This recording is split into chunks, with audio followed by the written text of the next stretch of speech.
بسم اللہ الرحمن الرحیم ادعو الی سبیل ربک بالحکمت والموعظۃ الحسنہ وجادلہم باللتی ہی احسن ان ربک هو اعلم بمن ضل عن سبیلہ وهو اعلم بالمهتدین صلوات۔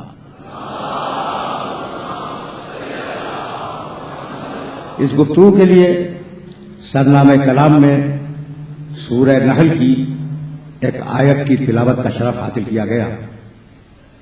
سورہ نحل قرآن مجید کا 16واں سورہ ہے اور آیت کا نشان 125 ہے۔ 16ویں سورے کی 125ویں آیت۔ اس آیہ مبارکہ میں پروردگار عالم نے پیغمبر اکرم کو مخاطب کیا، خطاب اپنے نبی سے، ادعو الی سبیل ربک، حبیب لوگوں کو دعوت دو۔ دعوت دینے کے معنی پکارو، بلاؤ، انہیں سمجھاؤ۔ ادعو الی سبیل ربک، حبیب لوگوں کو دعوت دو اپنے رب کے راستے کی طرف۔ کیسے دعوت دو؟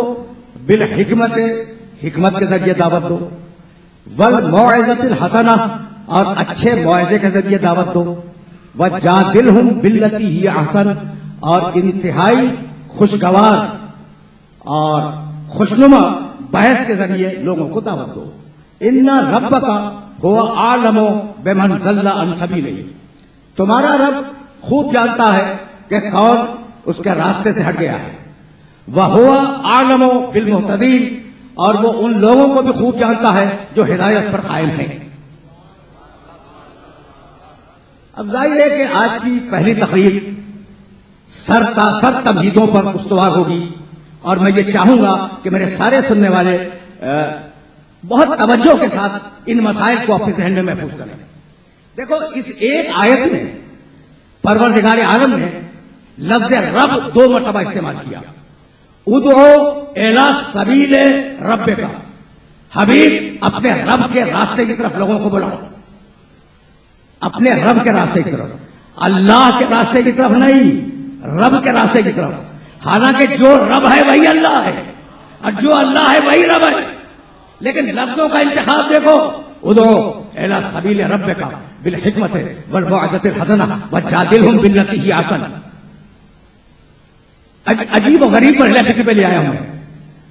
ان ربک هو اعلم بمن ضل عن سبیلہ، تمہارا رب خوب جانتا ہے کہ کون راستے سے ہٹ گیا ہے، اور تمہارا رب خوب جانتا ہے کہ کون ہدایت پہ قائم ہے۔ ایک آیت میں لفظ رب 2 مرتبہ، ابھی رب کے معنی طے ہوں گے، لیکن 2 مرتبہ لفظ رب استعمال کیا۔ پہلی وہی بسم اللہ الرحمن الرحیم، اقرا بسم ربک الذی خلق، اقرا بسم ربک الذی خلق، خلق الانسان من علق، اقرا وربک الاکرم، تمہارا رب بہت کریم ہے۔ اور اب ترتیب تلاوت جس طریقے سے تلاوت کرتے ہو، شروع ہوا بسم اللہ الرحمن الرحیم الحمدللہ رب العالمین، اور ختم ہوا قرآن بسم اللہ الرحمن الرحیم قل اعوذ برب الناس۔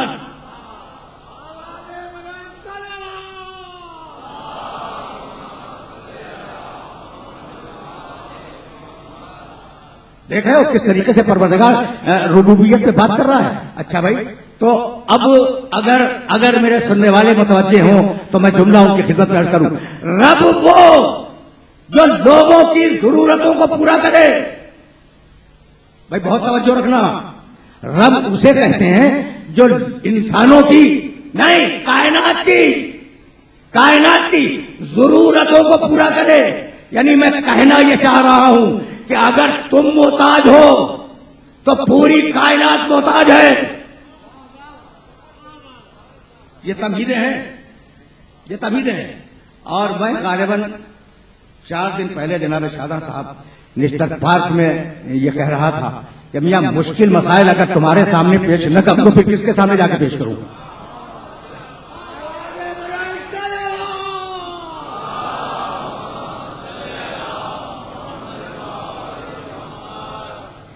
تو رب جو ضرورتوں کو پورا کرے. بھائی میں ایک جملہ کہنا چاہ رہا ہوں میں، یعنی جس رب العالمین ہے، پوری کائنات کا رب ہے، جس ذرے کو جیسا ماحول اور جیسی فضا چاہیے اسے دیتا ہے. رب کے معنی سمجھ رہے ہو؟ لیکن صرف رب نہیں ہے. بسم اللہ الرحمن الرحیم، الحمدللہ رب العالمین الرحمن. رب ہے رحمانیت کے ساتھ. اب تم پوچھو گے کہ رب اگر رحمانیت کے ساتھ ہے تو اس کے معنی کیا ہو گئے؟ بھائی صرف ضرورتیں پوری نہیں کرتا، محبت کے ساتھ کرتا ہے. جس کو جیسی ضرورت ہو ویسی دے. سننا میں کہنا کیا چاہ رہا ہوں، جس کو جیسی ضرورت ہو ویسی دے. یعنی میں اب لفظ پھر بدل دوں، صلاحیتیں دیکھ کے دے. صلاحیتیں دیکھ کے دے. اگر بغیر صلاحیتیں دیکھے دے دے تو رب ہو سکتا ہے، رحمان نہیں ہو سکتا. اب تم پوچھو گے نا کہ یہ جملہ میں نے کیا کہہ دیا کہ صلاحیتیں دیکھ کے دے. بھائی شیرخوار بچے کو روٹی دے دو مر جائے گا، اور جوان انسان کو دودھ کی بوتل دے دو مر جائے گا. ضرورتوں کو دیکھ کے دے. اب جیسی صلاحیت ہو ویسی چیز عطا کرے. آدم کو کوئی توجہ رہے، اس لیے کہ یہ عجیب و غریب مسئلہ فکر پہ لے آیا. رب اور رحمان کے معنی سمجھ میں آ گئے. صلاحیتوں کو دیکھ کے دے، بغیر صلاحیت کے نہ دے. آدم کو علم کی صلاحیت کا حامل پایا، آدم کو علم دے دیا. کسی کو خلیل بنانے کے قابل پایا، خلیل بنا لیا. کسی کو کلیم بنانا چاہا، کلیم بنا لیا. کسی کو ختم نبوت دینی چاہیے، صلاحیت تھی دے دی. کسی کو مولا بنانا چاہا، صلاحیت دے کے بنا لیا.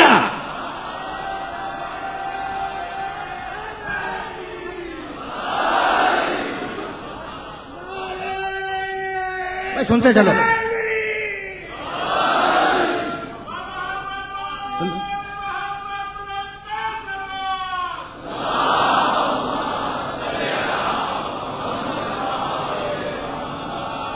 ذرا یہ مسائل اسٹیبلش ہو جائیں پھر میں آگے بڑھوں گا. تو رب ہے لیکن رحمانیت کے ساتھ. بھائی بہت توجہ رکھنا، بہت توجہ رکھنا. قل ادعوا اللہ او ادعوا الرحمن ایما تدعوا فلہ الاسماء الحسنی. چاہے اللہ کہہ کے پکارو چاہے رحمان کہہ کے پکارو، دونوں لفظ برابر ہیں. اور اللہ کا ہر نام حسین ترین نام ہے، جس سے چاہو پکارو. بھائی توجہ رہے، رب کے ساتھ رحمان ہے. سورہ طٰہٰ 20واں سورہ قرآن مجید کا، الرحمن علی العرش استویٰ. بہت پڑھے لکھے ہو نا. الرحمن علی العرش استویٰ. رحمان وہ ہے جو عرش پر قابو پا گیا. علماء نے، ترجمہ کرنے والوں نے ترجمہ کیا کہ رحمان عرش پہ جا کے بیٹھ گیا. اب ظاہر ہے کہ اب ہمارے یہاں چونکہ جسم کا تصور نہیں ہے اللہ کے لیے، تو ہم یہ ترجمہ تو کر نہیں سکتے. بھائی اگر اللہ کو جسم مان لیا جائے تو جو چیز جسم ہوگی اس میں ڈائمینشن ہوں گے. جو چیز ڈائمینشن رکھتی ہوگی وہ محدود ہوگی، جو چیز محدود ہوگی وہ نظر کی رینج میں آئے گی. سمجھ رہے ہو نا بات کو؟ اچھا، تو الرحمن علی العرش استویٰ. رحمان عرش کے اوپر مسلط ہو گیا، مسلط ہو گیا، عرش پہ اسے قابو پا لیا. بھائی اب ایک لفظ عرش اور ایک لفظ کرسی. اب ذرا رکتے جاؤ اور نامانوس مسائل بھی سنتے جاؤ. کتنی مرتبہ جناب شاہداں دہلوی نے استعمال کیا ہوگا لفظ عرش؟ کیا ہے نا؟ اچھا، اور کرسی سب جانتے ہیں. کرسی آیت الکرسی کے حوالے سے سب کرسی جانتے ہیں. تو ایک ہے اللہ کا عرش اور ایک ہے اللہ کی کرسی. وسع کرسیہ السماوات والارض. اس کی کرسی آسمان و زمین سے زیادہ وسیع ہے. ٹھیک بھائی، بہت بہت توجہ رہے، اس لیے کہ یہ وہ مرحلہ فکر ہے جہاں میں اپنے سننے والوں کو روکنا چاہ رہا ہوں. میں حدیثوں میں ہے کہ واقعاً کوئی 4 پاؤں کی کرسی رکھی ہوئی نہیں ہے. کرسی نام ہے اللہ کے اقتدار کا اور عرش نام ہے اللہ کے علم کا.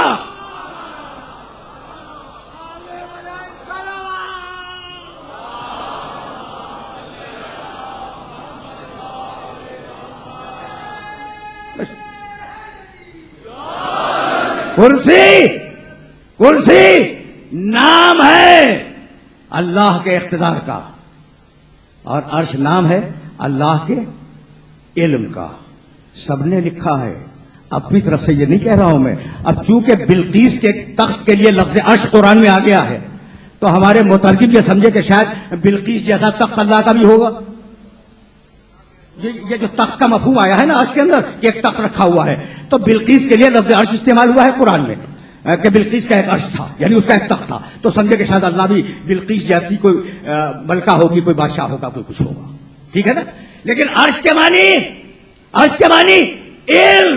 توجہ رہے, مقام قدرت کا نام ہے کرسی, مقام علم کا نام ہے عرش. ایک رات جب معراج میں لے گیا تو مقام عرش تک لے گیا. اب کوئی علم ایسا نہیں ہے جو میرے محمد کی نگاہ میں نہ ہو, ماضی محمد کی نگاہ میں, حال محمد کی نگاہ میں, مستقبل محمد کی نگاہ میں. جس کے سامنے پوری کائنات ہو اسے اگر حاضر ناظر کہا جائے تو تعجب کیا ہے؟ نعرہ حیدری, آواز بلند صلوات.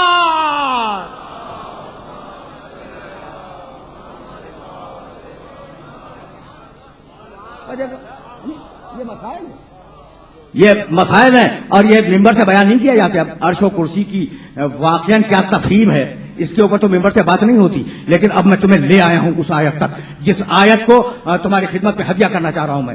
سورہ فرقان 25واں سورہ قرآن مجید کا, آیت کا نشان 57, 25واں سورہ 57ویں آیت. آیت کو حوالے کے ساتھ اس لیے عرض کر رہا ہوں کہ ترجمے پہ اعتبار نہ کرنا, ترجمہ جا کر دیکھنا. اب اس سے زیادہ تمہیں زحمت نہیں دوں گا. الذی خلق السماوات والارض وما بینہما فی ستۃ ایام ثم استوى علی العرش فاسأل بہ خبیرا. اللہ وہ ہے جس نے آسمان و زمین کو 6 دنوں میں بنایا اور پھر عرش پہ قابض ہو گیا. اگر تمہیں یقین نہ ہو تو کسی جاننے والے سے پوچھ کے تو دیکھو. آواز بلند صلوات.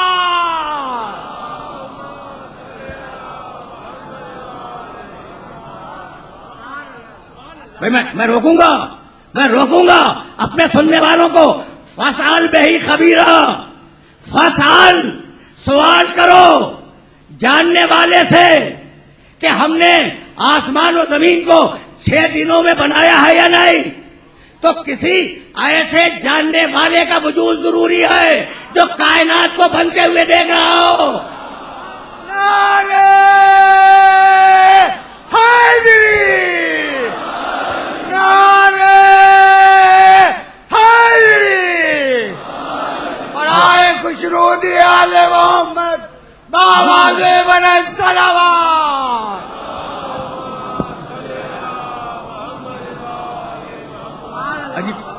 عجیب مرحلہ فکر ہے نا. کچھ ہے فاسأل بہ خبیرا. اب کیا بیدار ہے ان نوجوان دوستوں کے ذہن میں وہ جملہ بیدار ہے؟ قرآن نے کہا فاسأل پوچھ, اور کسی نے کہا سلونی مجھ سے پوچھ.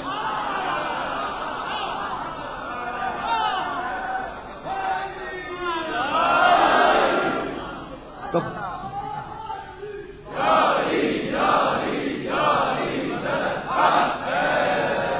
ہم نے دیکھو آیتوں سے جوڑ رہا ہوں, ابھی روایتوں تک نہیں پہنچا اور جانا ہے روایتوں تک, لیکن یہاں رکے رہو. ہم نے آسمان و زمین کو اور آسمان و زمین کے درمیان کی ہر شے کو 6 دن میں بنایا اور پھر ہم عرش پر مسلط ہو گئے. یہ بات اگر تمہیں اس پر یقین نہ آئے تو کسی خبیر سے پوچھ لو. تو کوئی ہے کائنات کی تخلیق کا گواہ, کوئی ہے کائنات کی تخلیق کا گواہ. سورہ کہف, بھائی توجہ رکھنا, 18واں سورہ قرآن مجید کا. للملائکۃ اسجدوا لآدم فسجدوا الا ابلیس کان من الجن ففسق عن امر ربہ افتتخذونہ وذریتہ اولیاء من دونی. درمیان سے ایک ٹکڑا چھوڑ رہا ہوں. ما اشہدتہم خلق السماوات والارض وما کنت متخذا المضلین عضدا. اس وقت کو یاد کرو جب ہم نے فرشتوں سے کہا آدم کو سجدہ کرو, سب نے سجدہ کیا. سارے فرشتوں نے سجدہ کیا الا ابلیس، ابلیس نے سجدہ نہیں کیا. کان من الجن، وہ جن تھا. ففسق عن امر ربہ، اس نے اپنے اللہ کے حکم کو ٹھکرا دیا. اللہ مان رہا ہے، حکم ٹھکرا رہا ہے.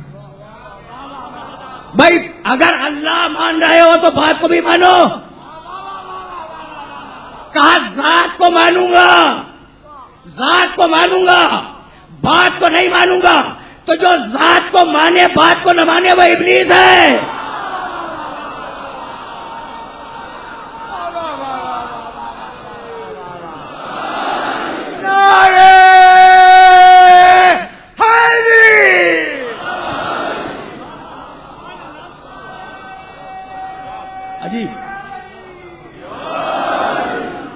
عجیب مرحلہ فکر ہے. جس مرحلہ فکر پر روکوں گا، ذرا قرآن کی آیتوں میں ڈوبنے کی کوشش کرو. یہ جو نوجوان میرے سامنے بیٹھے ہیں، خوشی ہوتی ہے کہ نوجوانوں میں ذوق علم بڑھ رہا ہے، ٹھیک ہے نا. وہ صرف سننے پہ اکتفا نہ کریں، جائیں قرآن کھولیں. حوالے اس لیے تو دیتا ہوں، قرآن کھولیں، ترجمہ دیکھیں اور سوچنے کی کوشش کریں. ذرا اس ایک سیدھی سادی آیت کو دیکھنا. اس قال ربک للملائکۃ اسجدوا لآدم، اس وقت کو یاد کرو، وہ حبیب اس وقت کو یاد کرو جب اللہ نے اس قال ربک،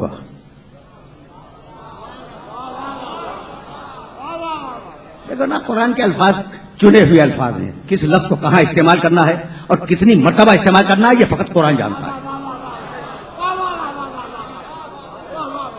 اس قال ربک للملائکۃ، تمہارے رب نے فرشتوں سے کہا اسجدوا لآدم، آدم کو سجدہ کرو.